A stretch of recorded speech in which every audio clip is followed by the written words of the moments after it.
Hello सौगाता जी, क्या हाल है? कहाँ से हो आप? हाँ मैं चंद वेस्ट बंगाल से हूँ। और भाई क्या चल रहा है? हाँ, चल तो रहा है बढ़िया, लेकिन भाई हम्म। मेरे कुछ दिनों से कुछ प्रॉब्लम चल रहा है। जैसे? मैंने 2017 से ब्लॉगिंग स्टार्ट किया है। तो हम्म। फर्स्ट मेरा स्टार्टिंग ब्लॉग था, मैंने जॉब से रिलेटेड साइट को ओपन किया था।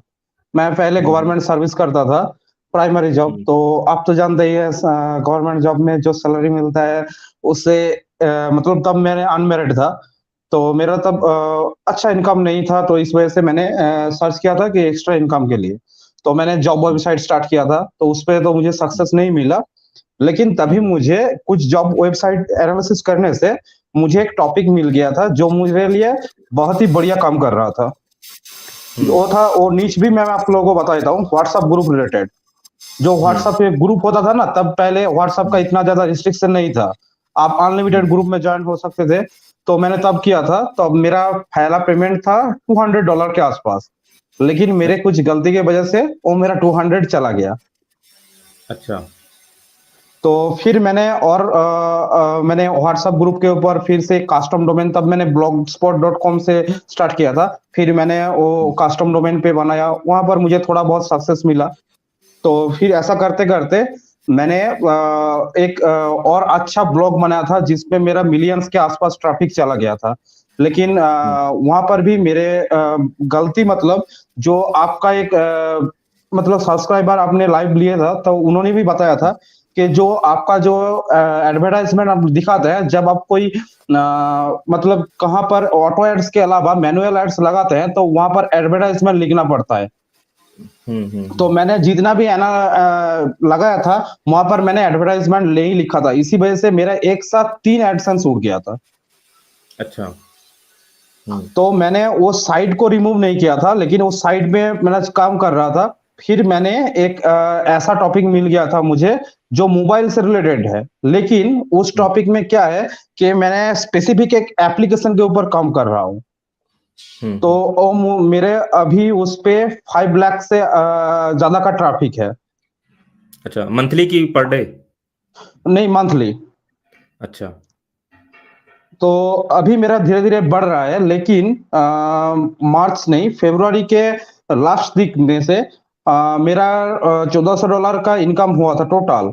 लेकिन हम्म। उसके बाद अचानक मेरा जो आरपीएम है 0.28 हो गया, और मेरा जो 2K से ज्यादा का क्लिक था वो मेरे घटकर 167 168 ऐसा हो गया। लेकिन इंप्रेशन अच्छा है, इंप्रेशन जो पहले था उससे भी ज्यादा है। लेकिन क्लिक्स टोटली कम हो गया, आरपीएम कम हो गया, लेकिन सीपीसी बढ़ रहा है। फिर मैंने अच्छा। कुछ मैंने सोचा कि अगर एडसेंस उड़ जाएगा तो इतने बड़े ब्लॉग में, तो मैंने उसको एडसेंस अभी ऑफ करके रखा है। तो एक किस वजह से होता है मुझे समझ में नहीं आ रहा है। नहीं, आपको पता होगा ना, ये अभी इम्प्रेशन वाला सिस्टम जो है वो गूगल ने कर दिया है अर्निंग पॉइंट ऑफ व्यू से।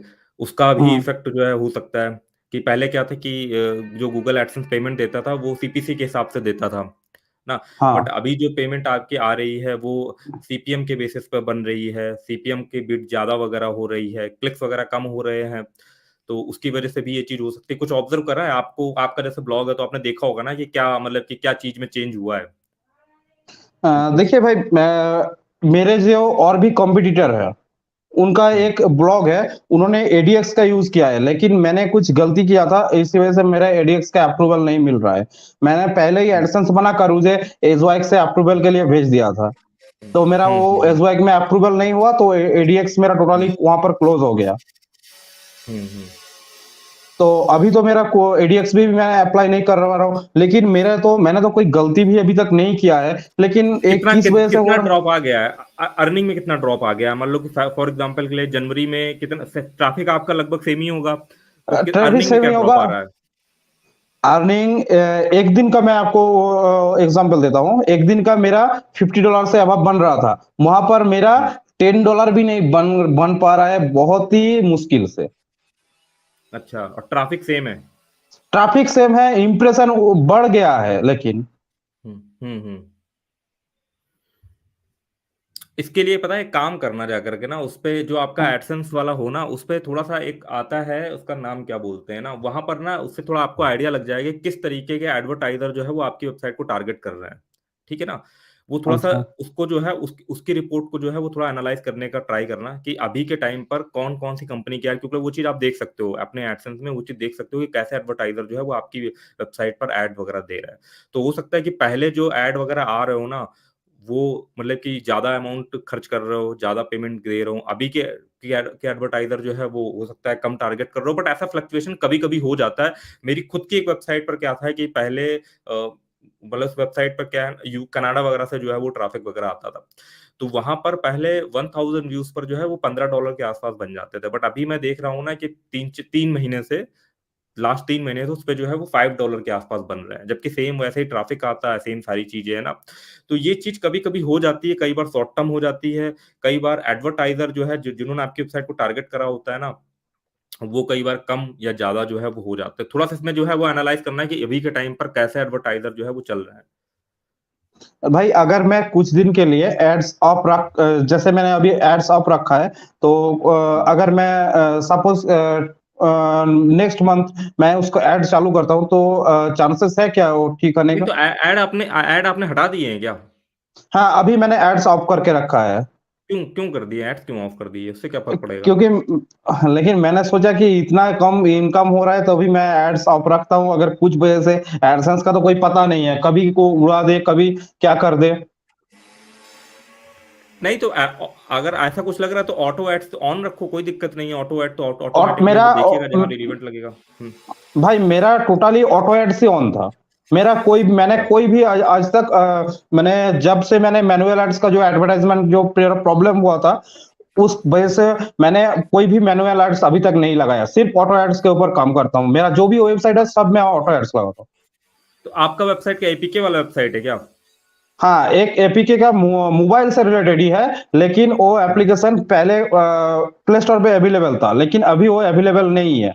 लेकिन उसका अच्छा। Search volume all country basis बहुत ही है। अच्छा, तो एपीके वाला वेबसाइट है। हाँ, और अभी एपीके वाले मेरा जो वेबसाइट, हाँ। बताइए। और जो मेरा अभी सबसे ज़्यादा ट्रैफिक आ रहा है, वो आ रहा है इंडोनेशिया से। इंडोनेशिया से आ रहा है? वहां हाँ। के लिए ही, मतलब कि वो वहां के यूजर के हिसाब से वो ऐप होगा।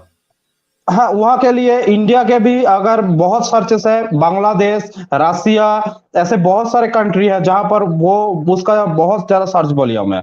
लेकिन मैंने वो इंटरनेशनल टारगेट किया हूँ, क्योंकि मैंने हर जगह के लिए आपका जो जी ट्रांसलेट प्लगइन होता है ना, हम्म। जो वो ऑटो ट्रांसलेट कर देता है, उसको मैंने इस्तेमाल किया है, और तभी से हम्म। मेरा ट्रैफिक भी इंक्रीज हुआ है, और मेरा अदर्स कंट्री से भी ट्रैफिक आ रहा है। तो अभी मेरा जो सबसे मैं और मेरा एक कॉम्पिटिटर है, दोनों यही जो जी ट्रांसलेट है वो इस्तेमाल कर रहा हूँ। अच्छा। तो बहुत सारे लोग बोलते थे कि जी ट्रांसलेट, मतलब पहले हमने एक वीडियो करा था जिसमें बात करी थी, तो कई लोग जी ट्रांसलेट यूज कर रहे हैं, उनको अच्छा रिजल्ट मिल रहा है। बहुत सारे लोग बोल रहे थे कि नहीं, जो ट्रांसलेटेड कंटेंट होता है प्लगइन के थ्रू जी ट्रांसलेट करके जो हम डालते हैं ना, वो रैंक नहीं करता है। तो आपका क्या एक्सपीरियंस है इसमें? आप जरा थोड़ा एक्सपीरियंस शेयर करना चाहोगे? कब आपने डाला सर, और कब आपको जो है वो थोड़ा सा ट्रैफिक का बूस्ट देखने को मिला या रिजल्ट मिला? आप जो भी प्राइमरी लैंग्वेज है, वो अगर आपका एआई कंटेंट नहीं है, अगर को आप खुद से हम्म। मैनुअल लिखते हैं, तो आपका कोई भी दिक्कत नहीं होगा। अगर आपका मेन कंटेंट ही अगर एआई जनरेटेड होगा, तो आपका तो ऐसा भी आपका अगर जितना भी जी ट्रांसलेट किया, और भी जितना इस तरीके के प्लगइन है, कोई भी आपके लिए काम नहीं करेगा। क्यों? लेकिन मैंने तो मेरा जो आर्टिकल है, मेरे कॉम्पिटिटर जितना टारगेट किया है 3000 वर्ड का अंदर, और मैंने उनको वो एनालिसिस किया कि लोग क्या-क्या सर्च करते हैं, तो उसके बेसिस पे मैंने टोटल 4200 के आसपास मेरा टोटल आर्टिकल है। उसको मैंने हम्म। टोटली जितने भी आर्टिकल लिखा है, वो सब मैंने खुद मैन्युअली लिख के रखा है, और फिर मैं जी ट्रांसलेट यूज़ करता हूँ, तो मुझे तो अभी तक कोई दिक्कत नहीं हुआ है। हाँ, यही यही चीज तो मैं लोगों को समझाना चाह रहा था ना कि भाई मान लो कोई कंपनी भी है ना, वो अलग अलग कंट्री में अगर बार बार राइटर हायर करेगी, तो भाई इसकी तो कॉस्ट बहुत लगेगी ना। तो इसीलिए ये प्लगइन हाँ, बने कि आप अपनी अपनी जो आपकी नेटिव लैंग्वेज है उस पर आप कंटेंट बनाओ। उसके बाद उस कंटेंट को जो है वो ट्रांसलेट करके जो है अदर कंट्री में, बोले कंटेंट तो सेम ही रहेगा ना दूसरे कंट्री के लिए, बस लैंग्वेज चेंज हो हाँ, जाएगी। क्योंकि आपका वो ओरिजिनल कंटेंट था, उसे अगर आप ट्रांसलेट करके यूज करोगे तो ये प्रॉब्लम नहीं आनी चाहिए कि वो कंटेंट वहां पर रैंक नहीं करेगा। ठीक है ना? तो देखो एक एग्जांपल है भाई, ये भी बता रहे हैं इनको जो है वो मतलब कि रिजल्ट सही मिला। अब दो लोग किस तरीके से काम कर रहे हैं ना, इस पे भी निर्भर करता है कि वो कौन से कंटेंट को ट्रांसलेट करवा रहे हैं, उसका रिलीवेंसी क्या बैठ रहा है, उस कंट्री में उसका रिलीवेंसी बैठ भी रहा है कि नहीं बैठ रहा ना, ये सब चीजें भी जो है वो मैटर करती है। उस वजह से मान लो किसी को रिजल्ट नहीं मिलता तो वो पूरा सोचने लगता है कि नहीं यार ये सिस्टम ही जो है वो गड़बड़ है। ठीक है, तो आपको थोड़ा समझ के काम करना है। मतलब कुछ लोग को रिजल्ट मिल रहा है और मैंने कुछ लोग वेबसाइट पे चीज देखी है, इसी वजह से मैंने इस पे बात करी थी कि यार ये चीज करने से भी लोगों को जो है वो रिजल्ट मिल रहा है, और ऐसे लोग जो है वो फॉरेन एसईओ को इस तरीके से कर पा रहे हैं। अब यहाँ के लोग वहाँ के कंटेंट राइटर ना ढूंढ पाएंगे जाकर के ना, तो ये जो है वो चीज रहेगी। तो भाई जैसे मैं आपका आपको जो बताइए। जो लोग बोलते हैं जी ट्रांसलेट काम नहीं करता है, मैं हम्म, साइट तो मैं रिवील नहीं कर सकता, हाँ लेकिन साइट रिवील नहीं करिए। मैं और मेरा जो कॉम्पिटिटर है, मैंने कॉम्पिटिटर को देखकर ही जी ट्रांसलेट यूज किया हूँ। हम्म। तो लोग कॉम्पिटिटर को एनालिसिस नहीं करते हैं और बोलते हैं कि मेरा काम नहीं हो रहा है, लेकिन मैं बोल देता हूँ हम्म, मेरा जो कॉम्पिटिटर है, मेरा 5 लाख के आसपास ट्रैफिक है अभी। मेरा डोमेन हम्म, रजिस्टर किया हुआ होगा 6 मंथ होगा, टोटल 6 अच्छा। मंथ है। और जो मेरा हम्म, कॉम्पिटिटर है वो टोटल 9 मंथ हुआ है, और हम्म, उसका ट्रैफिक आप सुनोगे तो मैंने मतलब 9 मंथ के अंदर उसका 3 मिलियन ट्रैफिक चला गया है, सिर्फ जी अरे बाप रे। ट्रांसलेट यूज करने से। हम्म। और लोग नहीं बोलते तो हैं पहले अभी कौन के सी टाइम। लैंग्वेज में था, पहले इंग्लिश में था क्या कंटेंट? हाँ, मेरा टोटली पहले इंग्लिश पे था, और इंडिया और बांग्लादेश कुछ कुछ कंट्री से टारगेट ट्रैफिक आ रहा था। फिर मैंने मेरा कंप्यूटर को टोटली एनालिसिस किया कि इसके क्या किया है जो इसके इतने ज्यादा ट्रैफिक है। तो मैंने उसको एक दिन एनालिसिस किया। मैं कोई पेड प्लगइन, अभी तक मैं कोई पेड टूल यूज नहीं करता हूँ, सिर्फ टोटल जो आरिफ का जो फ्री टूल होता है वहां से मैंने चेक किया, तो उसका देखा कि रसिया से आ रहा है। फिर मैंने उसका साइट हम लोग गूगल पे सर्च करते हैं, साइट डॉट जो साइट का नाम होता है वो मैंने दिया था। फिर उसका देखा कि अदर्स लैंग्वेज में भी है। फिर एनालिसिस करने से मुझे पता चला कि उसका जो एक्चुअल ट्रैफिक है वो अदर्स कंट्री में ट्रांसलेटेड होकर आ रहा है। फिर इस वजह से उसका और ज्यादा रैंक कर रहा है। अभी उसका टोटल 3.1 मिलियन के आसपास ट्रैफिक है। अच्छा अच्छा, एक चीज आप बताओगे कि हम्म। ये जो एपीके वगैरह फाइंड करते हो उसका रिसर्च का क्या मेथड रहता है, किस तरीके से आप रिसर्च करते हो?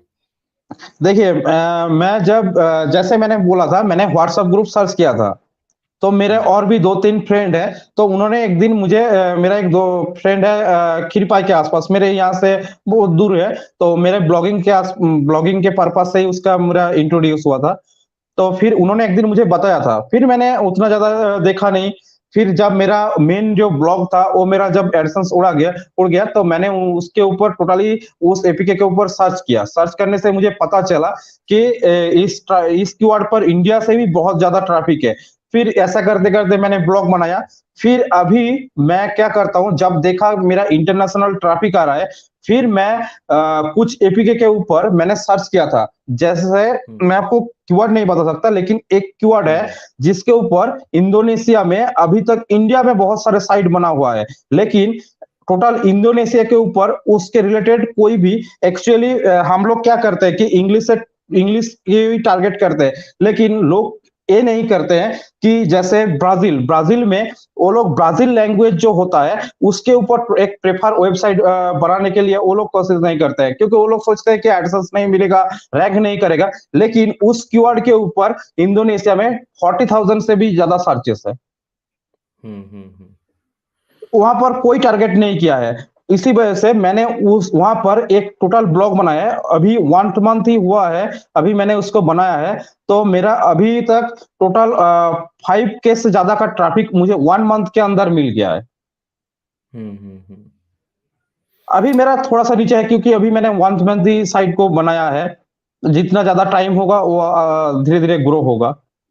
हाँ नहीं सही है, फिर बस सही है। मतलब आप रियल वर्ल्ड चीजें जो है वो थोड़ा सा सर्च मार करके देखते हो, कोई पेड टूल यूज नहीं कर रहे हो और वो चीज आपके लिए वर्क कर रही है ना, सही है। हाँ। आप लगे तो आप ये जो बता रहे थे ना वही कि अर्निंग वगैरह डाउन हुई है ना, उसके लिए आप देखना हाँ। जाकर के कौन सा एडवर्टाइजर ना फिलहाल आपकी वेबसाइट पे को टारगेट कर रहे हैं। ठीक है ना, वो थोड़ा देख ठीक। करके एनालाइज करना कि पहले और अभी में क्या अंतर आ रहा है, वो आप गूगल एडसेंस वगैरह रहता है उसमें आप वो चीज जो है वो चेकआउट कर सकते हो। ठीक है सौगाता ठीक। जी, आपसे बात करके बढ़िया लगा, और लोगों से बात करते हैं थोड़ा सा। ठीक है, ठीक है। ठीक। चलिए।